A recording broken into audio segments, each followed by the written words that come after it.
View ব্যবসায়ী সাংবাদিক আমার স্ত্রীকে বানিয়েছে তাদের রুটি রুজির অংশ, বললেন শেখ সাদী। প্রিয় ভিউয়ার্স, এবার পরীমনির পাশে দাঁড়িয়েছে তার স্বামী শেখ সাদী। বিস্তারিত জানতে ভিডিওটি না টেনে সম্পূর্ণ দেখতে থাকুন।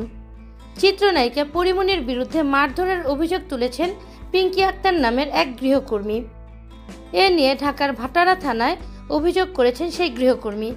পরীমনি ও গৃহকর্মীর এই ইস্যুতে চলছে পাল্টাপাল্টি বক্তব্য। এমন অবস্থায় পরীমনির পাশে দাঁড়ালেন তার কথিত প্রেমিক তরুণ গায়ক শেখ সাদী। পরীমনি সাম্প্রতিক ঘটনা নিয়ে সংবাদ মাধ্যমের সমালোচনা করে ফেসবুক পোস্টে শেখ সাদী লিখেছেন, আপনাদের জীবনে এমন কি কখনো হয় নাই যে আপনি কোনো কাজ ঠিকমতো করার পরও আপনার প্রতি ক্ষোভ বা জেদের বশবর্তী হয়ে মিথ্যা ছড়ানো হয়েছে। সত্য জানার আগে মিডিয়ার কিছু ক্ষোভ ও বানোয়াট গল্পকে আপনি সত্য ধরে নিয়ে পরীকে বুলিং করছেন।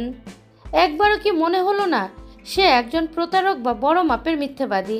সেটা যাচাই ছাড়াই সস্তা ভিউর জন্য এসব প্রচার করলেন। এখানে তো আমার বা সৌরভের কথা আসার প্রশ্নই আসে না। তাই এটা পরিষ্কার যে উক্ত ঘটনার মূল উদ্দেশ্য পরীকে হেয় করা, আর পরীর সঙ্গে আমিও আমার পরিবার মানুষের কাছে প্রশ্নবিদ্ধ হচ্ছি, যেটা আমি আর আমার পরিবার ডিজার্ভ করি না। পরী আপনাদের ভালোবাসার জন্য আজ একজন সুপারস্টার, কিন্তু তার উদাহরণস্বরূপ যে কোনো বিষয়ে তার ব্যক্তিগত জীবনকে টেনে তাকে হেয় করার চেষ্টা করা হয়। কিছু ভিউ ব্যবসায়ী সাংবাদিক পরীর জীবনের খবরকে বানিয়েছে তাদের রুটি রুজির অংশ।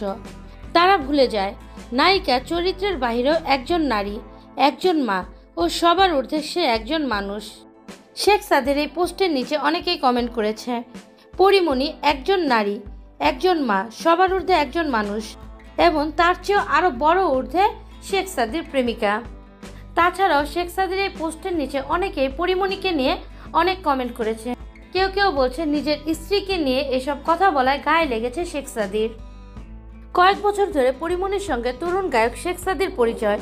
দুজনের একাধিক বিশ্বস্ত সূত্র জানিয়েছে তারা দুজন প্রেমের সম্পর্কে আছেন। পরীমনি ও শেখ সাদীর প্রসঙ্গটি প্রথম আলোচনায় আসে কয়েক মাস আগে। প্রিয় ভিউয়ার্স, পরীমনির সাথে শেখ সাদীর কি সম্পর্ক? নেটিজেনরা যেটা মনে করছে সেটা কি সত্য, নাকি আদৌ তারা বন্ধুত্বের সম্পর্কে জড়িয়ে আছেন? বিষয়টি নিয়ে আপনাদের মতামত কি? অবশ্যই সেটা জানিয়ে দিবেন আমাদের কমেন্টের মাধ্যমে।